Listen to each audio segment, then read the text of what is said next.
तो चलिए आज की इस खास चर्चा को शुरू करते हैं। हमारे सामने जो स्रोत हैं वो भारत की एक बड़ी ही दिलचस्प तस्वीर दिखाते हैं। एक तरफ कथकली नर्तक का चेहरा है जिसके रंग कुछ अनकहे नियम बताते हैं। दूसरी तरफ कबड्डी का मैदान है जहां हर रेड के अपने लिखे हुए नियम हैं। और फिर है हमारा संविधान जो पूरे देश के लिए नियम तय करता है। बिल्कुल, आज हम इन्हीं लिखे हुए और अनकहे नियमों की दुनिया को समझने की कोशिश करेंगे। तो चलिए इस सफर की शुरुआत कला के उन अनकहे नियमों से करते हैं जो मंच पर बिना कुछ कहे भी बहुत कुछ कह जाते हैं। कथकली का जिक्र आते ही मेरे दिमाग में वो भारी भरकम मेकअप और चेहरे के हाव भाव आते हैं। ये कमाल की बात है कि बिना एक शब्द बोले पूरी कहानी कह दी जाती है। और वो मेकअप सिर्फ सजावट नहीं है, वो अपने आप में एक भाषा है, एक कोड है। कलाकारों के लिए 5 मुख्य तरह के श्रृंगार या वेशम होते हैं। जैसे पाचा यानी हरा रंग, जो दिव्य और गुणी किरदारों जैसे नायकों के लिए होता है। फिर है कत्ती, जिसका मतलब छुरी होता है। इसमें हरे रंग के साथ गालों पर लाल रंग से छुरी जैसी आकृति बनाई जाती है, जो राजसी अहंकार और बुराई का प्रतीक है। अरे वाह! मतलब कहानी शुरू होने से पहले ही कलाकार का चेहरा आपको बता देता है कि कौन हीरो है और कौन विलेन। ये तो एक तरह का विजुअल कोड है जो दर्शकों के मन में पात्र का एक मनोवैज्ञानिक खाका तैयार कर देता है। एकदम सही। इसी तरह कारी यानी काला रंग राक्षसी किरदारों के लिए, मिनुक्कू यानी चमकदार नारंगी रंग सौम्य और आध्यात्मिक किरदारों के लिए, और थड़ी यानी दाढ़ी जो अलग अलग रंगों की होती है वो अलग अलग तरह के किरदारों को दर्शाती है। और ये सारी कहानियां रामायण और महाभारत जैसे महाग्रंथों से ली जाती हैं, तो दर्शक इन कोड से आसानी से जुड़ जाते हैं। अब अगर कथक कली से उत्तर भारत की ओर आएं तो कथक का जिक्र होता है। इसका दूसरा नाम नटवरी भी है और ये कथाकारों यानी कहानी सुनाने वालों की कला से विकसित हुआ। इस पर मुगल परंपरा का असर साफ दिखता है, खासकर इसकी वेशभूषा अंगरख खली में। और कथक की सबसे बड़ी खासियत है इसकी घराना परंपरा। घराना सिर्फ एक जगह का नाम नहीं है, बल्कि वो एक पूरी विचार प्रणाली है। नृत्य करने का एक खास अंदाज है जो गुरु शिष्य परंपरा से आगे बढ़ता है। जैसे लखनऊ घराना, जिसे ईश्वरी प्रसाद ने शुरू किया, वो अपनी नजाकत और भाव भंगिमाओं के लिए जाना जाता है। तो मतलब जयपुर घराने का अंदाज इससे अलग होगा? जिसके संस्थापक कान्हूजी महाराज माने जाते हैं। हाँ, जयपुर घराना अपनी लयकारी और मुश्किल फुटवर्क के लिए मशहूर है। इसी तरह बनारस घराने में जमीन से जुड़ाव ज्यादा है और रायगढ़ घराने को राजा चक्रधर सिंह का संरक्षण मिला, जहां अलग-अलग घरानों की शैलियों का एक संगम देखने को मिलता है। ये घराने दिखाते हैं कि एक ही कला के कितने अलग-अलग रूप हो सकते हैं, हर एक का अपना नियम, अपना अनुशासन। जिस तरह नृत्य और संगीत में अनुशासन और नियम हैं, वैसे ही हमारे त्योहारों और उत्सवों में भी परंपराओं के कुछ नियम होते हैं जो पीढ़ी दर पीढ़ी चले आते हैं। चलिए अब उस दुनिया में चलते हैं। बिल्कुल, ये वो नियम है जो लिखे नहीं गए पर समाज उन्हें निभाता है। जैसे गुजरात में मकर संक्रांति को उत्तरायण कहते हैं। ये सिर्फ एक त्योहार नहीं बल्कि एक सामाजिक उत्सव है। आसमान में हर तरफ पतंगें होती हैं और ये एक अंतर्राष्ट्रीय पतंग उत्सव का रूप ले लेता है। और गुजरात के त्योहारों की सूची तो काफी लंबी है। माधवपुर मेला है जो कृष्ण और रुक्मिणी के विवाह से जुड़ा है। फिर 26 दिनों का पैराग्लाइडिंग उत्सव भी है। ये त्योहार दिखाते हैं कि कैसे परंपरा, रोमांच और प्रकृति एक साथ मिल जाते हैं। अगर हम इन त्योहारों को एक बड़ी तस्वीर में देखें तो एक पैटर्न नजर आता है। ज्यादातर त्योहार या तो मौसम बदलने से जुड़े हैं या फिर फसल कटने से। जैसे उत्तराखंड का फूलदेही त्योहार जो वसंत के आने का प्रतीक है, या हरेला जो हरियाली और खेती से जुड़ा है। ये बहुत दिलचस्प है। तो मतलब झारखंड का सरहुल त्योहार जिसमें साल के पेड़ों की पूजा होती है, वो भी इसी प्रकृति से जुड़े होने का एक उदाहरण है। बिल्कुल। इसी तरह हिमाचल का हल्दा या कश्मीर का ट्यूलिप फेस्टिवल, ये सब प्रकृति के चक्र का जश्न मनाते हैं। और कुछ त्योहार ऐतिहासिक रूप से समुदायों को जोड़ने का काम करते हैं। जैसे दिल्ली का सैर-ए-गुल-फरोशां, जिसे फूल वालों की सैर भी कहते हैं। इसकी शुरुआत मुगल काल में हुई थी और ये आज भी हिंदू मुस्लिम एकता की खूबसूरत मिसाल है। जिस तरह त्योहार समुदाय को एक साथ लाते हैं, ठीक उसी तरह खेल के मैदान भी हैं जहां एकता और प्रतिस्पर्धा का एक अलग ही जश्न मनता है। चलिए अब खेलों के लिखे हुए नियमों की दुनिया में चलते हैं और शुरुआत करते हैं कबड्डी से। ये खेल जितना देसी लगता है उतना ही संगठित है। इसका पहला विश्व कप 2004 में मुंबई में हुआ और उसी साल जयपुर में अंतर्राष्ट्रीय कबड्डी मुख्यालय की स्थापना हुई। इसके नियम भी बहुत स्पष्ट हैं। हाँ, जैसे मैदान का आकार पुरुषों और महिलाओं के लिए अलग अलग है और टीम में 7 खेलने वाले और 5 अतिरिक्त खिलाड़ी होते हैं। लेकिन मुझे इसकी शब्दावली बहुत आकर्षित करती है, जैसे डू और डाई रेड। या ये सुनने में बड़ा नाटकीय लगता है। इसका मतलब क्या है? क्या ये टीम के लिए एक आखिरी मौका होता है? एक तरह से हाँ। कबड्डी की नियम के मुताबिक अगर कोई रेडर लगातार 2 रेड में कोई पॉइंट हासिल नहीं कर पाता तो उसकी तीसरी रेड डू और डाई रेड होती है। इसका मतलब है कि उसे उस रेड में पॉइंट लाना ही होगा, वरना वो खुद आउट हो जाएगा। यह नियम खेल को धीमा होने से रोकता है और रोमांच बनाए रखता है। यह एक ऐसा नियम है जो रणनीति को पूरी तरह बदल देता है। अब हॉकी की बात करते हैं। भारत का पहला हॉकी क्लब 1855 में कलकत्ता में बना था। ये वो दौर था जब क्रिकेट का दबदबा बढ़ रहा था। फिर हॉकी इतनी लोकप्रिय कैसे हुई? इसकी एक वजह थी कि हॉकी को ब्रिटिश सेना ने भारत में लोकप्रिय बनाया और जल्द ही भारतीयों ने इस खेल को अपना लिया। हमारी प्राकृतिक फुर्ती और कलाइयों का जादू इस खेल के लिए एकदम सही था। इसी का नतीजा था कि हमने ओलंपिक में दबदबा बनाया और 1975 में पाकिस्तान को हराकर विश्व कप भी जीता।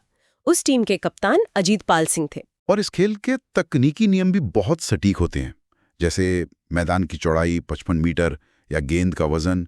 क्या इन आंकड़ों का खेल पर कोई सीधा असर पड़ता है? बहुत गहरा असर पड़ता है। जैसे गेंद का वजन 155 से 163 ग्राम के बीच ही क्यों? क्योंकि यही वो स्वीट स्पॉट है जो गेंद को ड्रैग फ्लिक के दौरान वो तेज रफ्तार और सटीकता देता है, जिसने आधुनिक हॉकी का चेहरा ही बदल दिया है। अगर गेंद हल्की या भारी हो तो खेल का पूरा डायनामिक्स बदल जाएगा। ये नियम ही खेल को निष्पक्ष और रोमांचक बनाते हैं। खेल के इन सटीक नियमों से अब उन शब्दों की ओर बढ़ते हैं जो या तो कहानियां कहते हैं या फिर पूरे देश के लिए नियम बनाते हैं। मैदान से पन्नों की ओर। और पन्नों की दुनिया में रस्किन बॉन्ड का नाम जरूर आता है। उनकी किताब ए फ्लाइट ऑफ पिजन्स हो या द ब्लू अम्ब्रेला, उनकी कहानियां पहाड़ों की सादगी और इंसानी रिश्तों की गहराई को दिखाती हैं। वैसे ही R.K. नारायण हैं, जिन्होंने मालगुडी डेज के जरिए एक काल्पनिक शहर को इतना असली बना दिया कि वो आज भी हमारे दिलों में बसता है। ये तो आधुनिक साहित्य की बात हुई, लेकिन हमारे स्रोतों में इतिहास की परतें भी खुलती हैं। खासकर दिल्ली सल्तनत काल की ज़ियाउद्दीन बर्नी की तारीख़ फिरोजशाही या मिनहाज उस सिराज की तबकाते नासिरी जैसी किताबें उस दौर की राजनीति और समाज को समझने के लिए खिड़की की तरह हैं। और ये सिर्फ राजाओं का इतिहास नहीं है। गुलबदन बेगम का हुमायूं नामा हमें मुगल हरम के अंदर की दुनिया की एक झलक देता है, और कल्हण की राज तरंगिनी तो कश्मीर का एक व्यवस्थित इतिहास लिखने की पहली बड़ी कोशिश मानी जाती है। ये किताबें उस समय के अलिखित सामाजिक नियमों और परंपराओं का दस्तावेज हैं। तो कहानियों और इतिहास के इन दस्तावेजों से अब हम उस सबसे बड़े दस्तावेज पर आते हैं जो आज हम पर शासन करता है, भारत का संविधान। और इसमें भी खासतौर पर नीति निर्देशक सिद्धांत यानी DPSP। कहा जाता है कि ये आयरलैंड के संविधान से प्रेरित हैं। हाँ, ये संविधान के भाग 4 में है और एक तरह से देश के लिए एक नैतिक दिशा निर्देश की तरह है। ये सरकार को बताते हैं कि कानून और नीतियां बनाते समय किन आदर्शों को ध्यान में रखना चाहिए। लेकिन यहाँ एक बड़ा सवाल उठता है, अगर इन सिद्धांतों को अदालत में लागू ही नहीं किया जा सकता तो फिर संविधान में इनकी असल अहमियत क्या है? क्या ये सिर्फ एक नैतिक सुझाव बनकर रह जाते हैं? ये बहुत अच्छा सवाल है। देखिए, इन्हें लागू नहीं किया जा सकता, ये सच है, लेकिन ये सरकार के प्रदर्शन को मापने का एक पैमाना है। चुनाव के समय जनता सरकार से पूछ सकती है कि उन्होंने इन सिद्धांतों को पूरा करने के लिए क्या किया। जैसे अनुच्छेद 39 है, जो पुरुषों और महिलाओं के लिए समान काम के लिए समान वेतन की बात करता है। भले ही कोई इसे लागू करवाने के लिए कोर्ट ना जा सके, पर यह एक लक्ष्य है जिसकी तरफ देश को बढ़ना है। और इन सिद्धांतों को अलग अलग विचारधाराओं में भी बांटा गया है, जैसे गांधीवादी, समाजवादी। बिल्कुल। अनुच्छेद 40 जो ग्राम पंचायतों के संगठन की बात करता है, वो गांधी जी के ग्राम स्वराज के सपने को दर्शाता है। अनुच्छेद 38 और 39 जैसे सिद्धांत सामाजिक और आर्थिक न्याय पर जोर देते हैं, जो समाजवादी विचारधारा है। और अनुच्छेद 44 जो समान नागरिक संहिता की बात करता है, वो एक उदारवादी सिद्धांत है। और अनुच्छेद 51 तो अंतर्राष्ट्रीय शांति की बात करता है, जो भारत की विदेश नीति की नींव है। तो अगर ये सिद्धांत राज्य के कर्तव्य हैं, तो फिर नागरिकों के लिए भी कुछ कर्तव्य होंगे। यहाँ पर मौलिक कर्तव्य यानी फंडामेंटल ड्यूटीज की बात आती है। हाँ, इन्हें 1976 में स्वर्ण सिंह समिति के सुझाव पर 42वें संशोधन के जरिए संविधान में जोड़ा गया था। दिलचस्प बात यह है कि समिति ने 8 कर्तव्यों का सुझाव दिया था, लेकिन सरकार ने 10 कर्तव्य जोड़े और 11वां कर्तव्य जो 6 से 14 साल के बच्चों की शिक्षा से जुड़ा है, वो 2002 में 86वें संशोधन के बाद जोड़ा गया। इन्हें जोड़ने की जरूरत क्यों महसूस हुई? क्या ये माना गया कि लोग अपने अधिकारों के बारे में तो जानते हैं पर कर्तव्यों के बारे में नहीं? काफी हद तक यही सोच थी। आपातकाल के बाद ये महसूस किया गया कि नागरिकों को उनकी जिम्मेदारियों का एहसास दिलाना भी जरूरी है।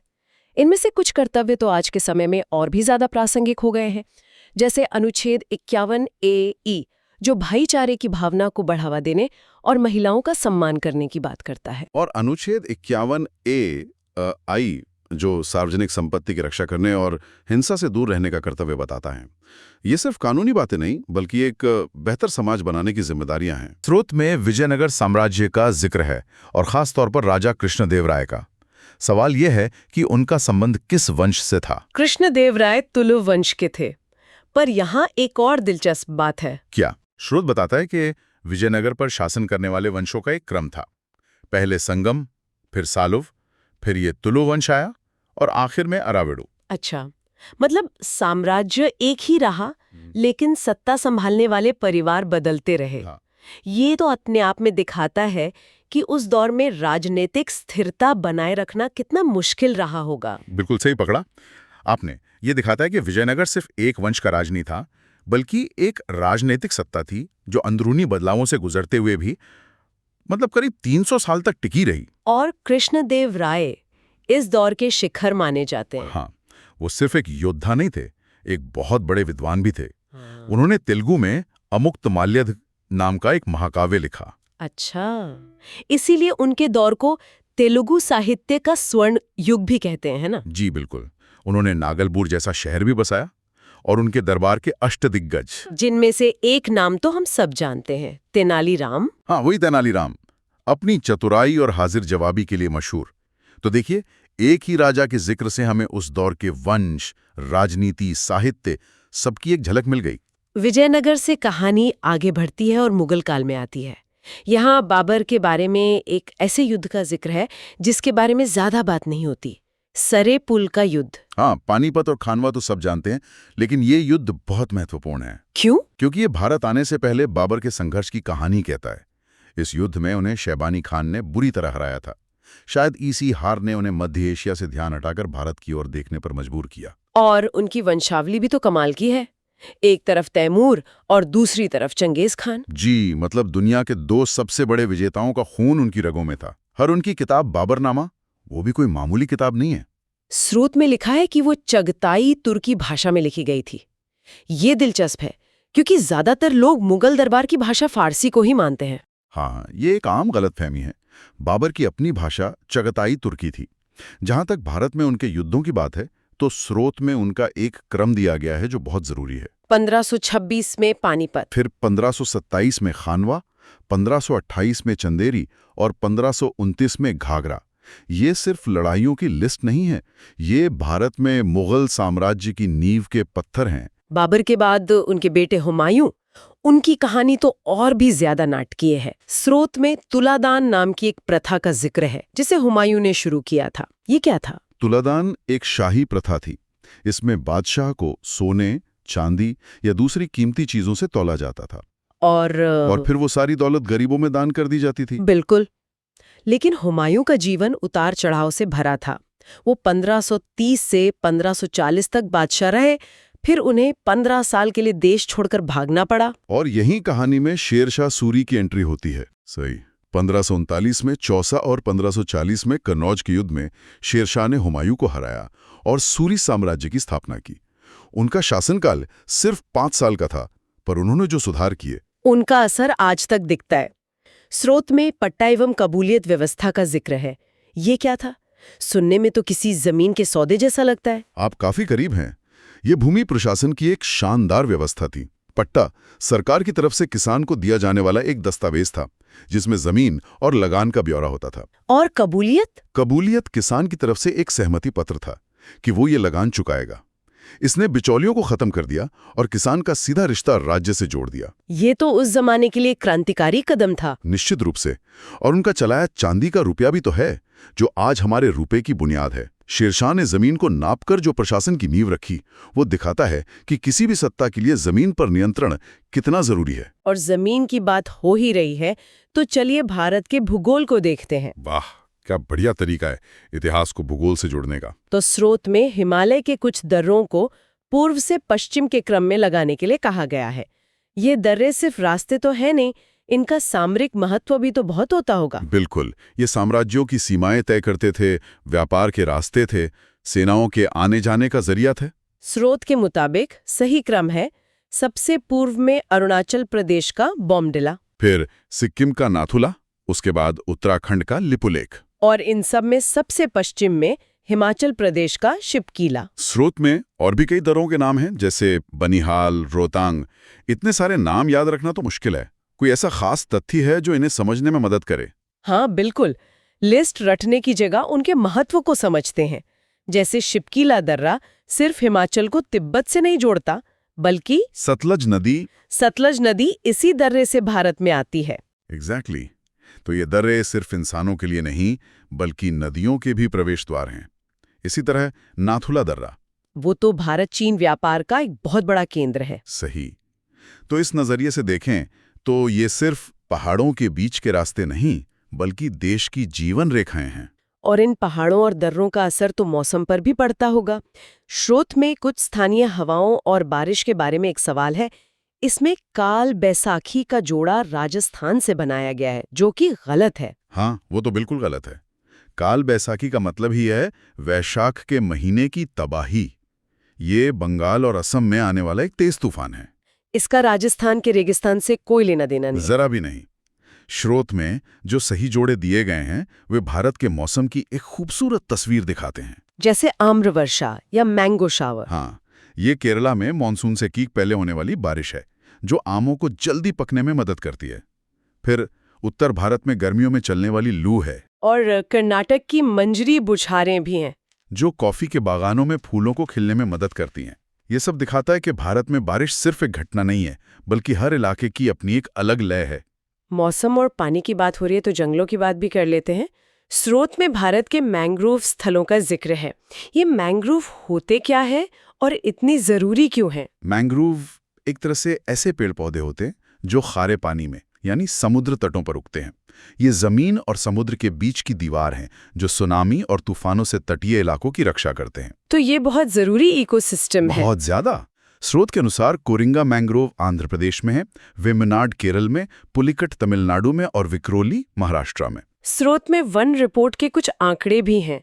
एक तरफ मध्य प्रदेश में क्षेत्रफल के हिसाब से सबसे ज्यादा जंगल हैं, तो दूसरी तरफ प्रतिशत के हिसाब से लक्षद्वीप और मिजोरम आगे हैं।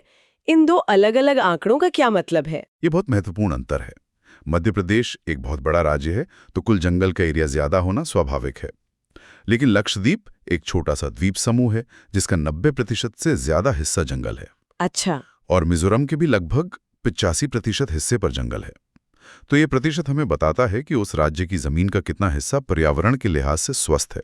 और इन्हीं प्राकृतिक संसाधनों पर हमारी अर्थव्यवस्था टिकी है। बिल्कुल। तो अब अर्थव्यवस्था पर आते हैं।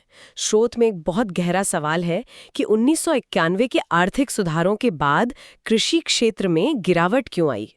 ये तो थोड़ा उल्टा लगता है। सुधारों से तो विकास होना चाहिए था। ये एक बहुत बड़ी बहस का मुद्दा है। स्रोत के मुताबिक इसके दो मुख्य कारण थे। पहला, निर्यात पर जोर। किसानों ने पारंपरिक अनाज की जगह नकदी फसलें उगाना शुरू कर दिया, मतलब वो फसलें जिन्हें अंतर्राष्ट्रीय बाजार में बेचा जा सके। और दूसरा कारण, कृषि में सरकारी निवेश की कमी। सरकार ने सिंचाई, बीज और तकनीक पर खर्च कम कर दिया। नतीजा ये हुआ कि खेती बड़े किसानों के लिए तो फायदेमंद हो गई, लेकिन छोटे किसान वो पिछड़ते चले गए। ये तो काफी जटिल मुद्दा है। चलिए अर्थव्यवस्था से ही जुड़े एक और दिलचस्प विषय पर आते हैं, हमारा रुपया। स्रोत में इसके प्रतीक चिन्ह रुपया के बारे में बताया गया है कि इसे 2010 में अपनाया गया था। हाँ, 2010 में, 2005 में नहीं। इसकी जरूरत क्या थी? जरूरत थी एक वैश्विक पहचान की। डॉलर डॉलर, पाउंड पाउंड, येन येन की तरह भारत भी अपनी मुद्रा के लिए एक यूनिक सिंबल चाहता था। 2010 में डी उदय कुमार के डिजाइन को चुना गया। इसमें देवनागरी का र और रोमन का आर दोनों मिले हुए हैं जी, जो भारत की संस्कृति और उसके वैश्विक जुड़ाव दोनों को दिखाता है। स्रोत में भारतीय नोटों से जुड़े कुछ और मजेदार तथ्य भी हैं, जैसे 10,000 रुपए का नोट भी हुआ करता था। हाँ, 1938 में पहली बार जारी हुआ था, फिर 1946 में बंद हुआ, फिर दोबारा आया और 1978 में हमेशा के लिए बंद कर दिया गया। और एक और कमाल की बात, हमारे नोट पर कुल 17 भाषाएं होती हैं। सोचिए, एक छोटा सा कागज का टुकड़ा भारत की भाषाई विविधता का कितना बड़ा प्रतीक है। वाकई। अब पैसे की बात हो रही है तो स्टॉक एक्सचेंज की बात भी कर लेते हैं। बॉम्बे स्टॉक एक्सचेंज यानी BSE ने सोने और चांदी में कमोडिटी डेरिवेटिव अनुबंध शुरू किए। ये क्या होता है? हाँ, आसान शब्दों में ये भविष्य की कीमत पर सोना चांदी खरीदने बेचने का एक समझौता है। ये निवेशकों को कीमतों के उतार चढ़ाव के जोखिम से बचाता है। और BSE तो एशिया का सबसे पुराना स्टॉक एक्सचेंज है ना? जी हाँ, 1875 में बना था। इसका मशहूर इंडेक्स सेंसेक्स 1986 में शुरू हुआ। इसके मुकाबले NSE तो काफी नया है, 1992 में बना। तो हमने इतिहास से शुरू करके भूगोल और अर्थव्यवस्था तक का सफर तय कर लिया। अब विज्ञान की दुनिया में चलते हैं। चलिए। स्रोत में न्यूटन के गति के दूसरे नियम के बारे में एक सवाल है। इसकी परिभाषा काफी तकनीकी है। इसे आसान शब्दों में कैसे समझें? इसे एक क्रिकेट के उदाहरण से समझते हैं। अगर कोई गेंद आपकी तरफ धीरे धीरे आ रही है तो उसे रोकने के लिए आपको कम बल लगाना पड़ेगा। लेकिन अगर वही गेंद बहुत तेजी से आ रही है, मतलब उसका संवेग ज्यादा है, तो उसे रोकने के लिए ज्यादा बल लगाना पड़ेगा। बिल्कुल। यही दूसरा नियम है, F = ma। जितना ज्यादा द्रव्यमान और त्वरण, उतना ही ज्यादा बल। और पहला नियम है जड़त्व का नियम और तीसरा क्रिया प्रतिक्रिया का नियम। सही। भौतिकी से अब रसायन विज्ञान की ओर। यहाँ आइसोबार या समभारिक के बारे में पूछा गया है। ये क्या होते हैं? नाम में ही इसका मतलब छुपा है। सम यानी समान और भारिक यानी भार। ये अलग अलग तत्वों के ऐसे परमाणु होते हैं जिनका द्रव्यमान तो एक जैसा होता है, लेकिन उनके गुण अलग अलग होते हैं, क्योंकि उनका परमाणु क्रमांक अलग होता है। जी हाँ।